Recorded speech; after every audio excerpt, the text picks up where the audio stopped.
Retrospectors, did you know we are a completely independent show and we rely on your donations to keep going? And did you know that our Club Retrospectors supporters on Patreon get an ad-free podcast feed, an exclusive Sunday episode, and weekly bonus bits? If you didn't know, well, now you do. And here's one more fun fact. For our 3rd birthday and for a limited time only, we are discounting annual memberships by 16%. And it's risk-free. There's a 7-day free trial. Just head to patreon.com/retrospectors. That's patreon.com/retrospectors. And now, on with the show. Content warning. Check the show notes for more information. It's May 31st, 1895, and another remarkable event is about to be uncovered by Arion, Rebecca, and Olly, the Retrospectors.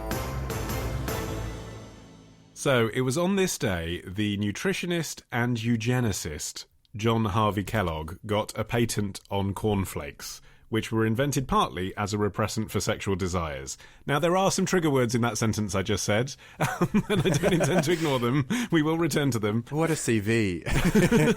But before we talk about sex and the misguided quest for racial purity, let's talk about cereal.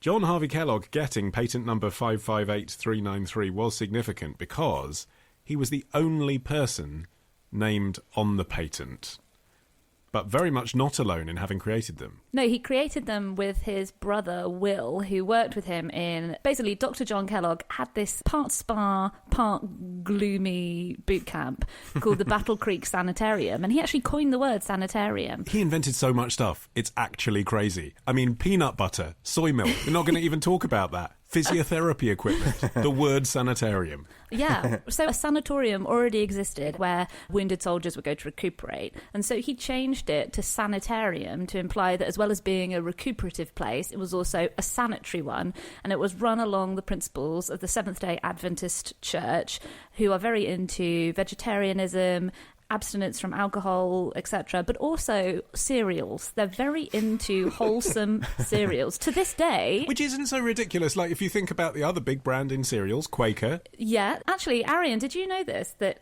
the Seventh-day Adventist Church still own Weet-Bix, which is the Australian and New Zealand version of Weetabix. Crikey, mate. I had no idea. I thought it was just the same company who took, shed an A because they thought we couldn't handle that vowel sound, which I suppose, to be fair, we probably do mangle in some way.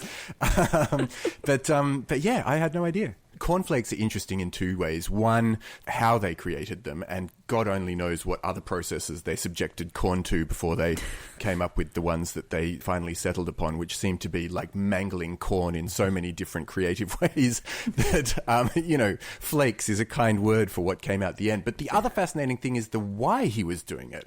He had in mind that these flakes pretty much single-handedly could stop boys in particular from masturbating, which was his idea of the worst thing that could possibly be done by a boy. He was incredibly obsessed with masturbation in particular. It was part of this wider clean living movement, which was this very joyless, puritanical social movement, which also capitalized on new scientific discoveries, basically saying, look, we can use science to engineer a more perfect human race, but it was also imbued with all these horrible religious ideas. He wrote a best-selling book called Plain Facts for Old and Young, in which he counseled parents to guard against the dangers of masturbation by not sending children to bed early and advise them to spy on their children if they made a habit of seeking solitude, i.e. in barns or garrets. That's not going to result in any odd sexual quirks, is it? Exactly. He also listed 39 signs to look out for as masturbation symptoms in your child, including an habitually moist cold hand.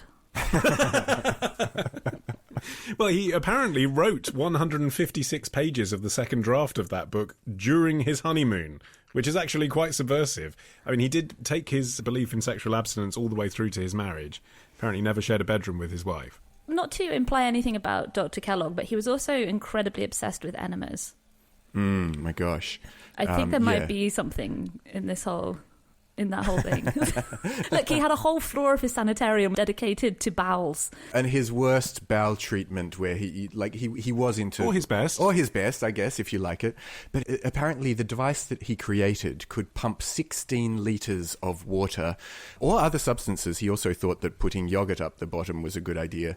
In a minute, 16 litres could pass through your bowels in the space of a minute with his wonderful device. I mean, that would make a fundamental difference to the operation of the bacteria in your gut. I'm just not sure what it would do to the way you walk.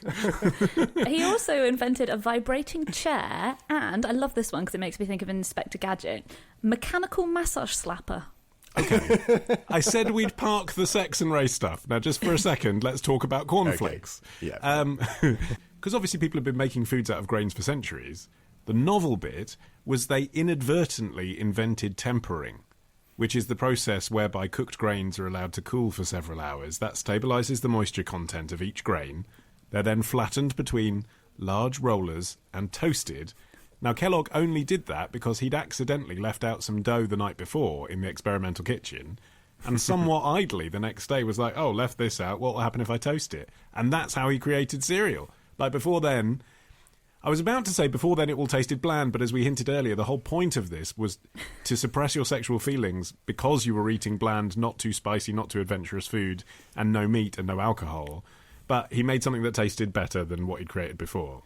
Yeah, because at the time, if you were well off, as most of the patients obviously at the sanitarium were, the idea was that you would eat meat for breakfast. Americans ate a tremendous amount of meat at the time. But even from the earliest days of the vegetarian movement, you know, in the Victorian times, the idea was that meat inflamed the passions. And so vegetarianism was a more rational and reasoned lifestyle. Some of the other foods that Kellogg developed for patients included Nuttolene, an imitation meat pate made of peanuts, and Nuttos, a meat substitute also made of peanuts. But I mean, the funny thing is that, like, the reason that we know Kellogg's cereal so well is that it's sugary. You know, we all craved it as kids because it came to be infused with massive, massive amounts of sugar, and that's why we loved it. But to be fair, little repressed John Harvey Kellogg didn't create the sugary stuff. He didn't make Pop-Tarts to be taken anally. What happened is his brother, Will, came up with the idea of putting sugar all over the flakes and therefore making them taste good. And that was the thing that caused the Kellogg Company, as we now know it now, which is why it's got a W. Kellogg on the autograph on the box, to be separated from John Kellogg's organisation. John Kellogg still believed in making tasteless pap. Will Kellogg believed in making nutritionally unhelpful pap covered in sugar. And that's the Kellogg Company. How must Will Kellogg feel knowing how responsible he is for so much masturbation around the world? And it was at the point where the brothers went their separate ways that you really see their true natures. Once Will was released from this joyless existence and embraced his whimsical side... Then we get Cinnabon. Yeah, well, he had some amazing early promotions for his new company, including he was the first person to do toy-in-a-box promotions, and he had a promotion that was a free box for women who winked at their grocer. Oh, I love that one. Yeah, meanwhile, John's life took an incredibly sinister turn as he became ever more obsessed with eugenics. All right, let's talk about eugenics then. So he took the money from his cornflake business, which was the Sanitas toasted cornflake business, as opposed to Will's Battle Creek toasted cornflake company, and put it into an organisation that was called the Race Betterment Foundation. Well, that sounds good. It hasn't stood the test of history as well as even yogurt enemas. I mean, it was about betterment to, you know, try to find some sort of defence for it. But yeah, pretty sinister stuff. Well, he'd say, if he were on the podcast, I'm sure he'd have accepted an invitation, that he was no racist. He'd say, oh, well, I think he had something like 67 foster children, and included amongst them were children of colour. He would say that he just believed in manipulating the natural algorithms of science to try and improve all races, and that's what he was interested in. And that theory then became so unpopular after the Second World War that you couldn't really do it anymore, but he was interested in it because could you, for example, rid the world of some mental illness by doing that? And actually, I mean, a lot of the things that he did stand for are still propagated now. Anti-tobacco, anti-alcohol, vegetarianism, that's all quite trendy in the 21st century. Sterilising people, not so less much. trendy, yes. Female circumcision, less trendy, I agree. But it is amazing just coming back to that, like that wellness got so popular in the last sort of, I don't know, half decade or so. Like the Sanitarium is back so very massively today that like half of the resorts you can go to offer sort of Sanitarium-like, Kellogg Sanitarium-like treatments, maybe with less emphasis on the bottom. But yeah, like baths and spas and that sort of stuff. One of his other inventions with his brother has been one of the things that's propping up the Kellogg's company, which obviously is his brother's, as cereal sales have started to decline, which apparently they have over the last decade or so.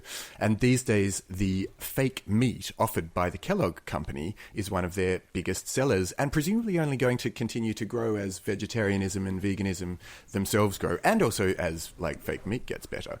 Good fact, because his next patent after this one, which we're commemorating today, was March the 19th, 1901, the first US patent for a vegetable substitute for meat, which was Protose. Yeah. It's not an appetising name, is it? But again, it's not making me horny, so, job done. Well, to be fair, though, the original name for cornflakes was Granos, so they obviously had a patent that they were following. Good at the cereals, not so good at the branding. And so another week of retrospecting ends. But next week begins a day early at Club Retrospectors. Join us now to get an exclusive episode every Sunday.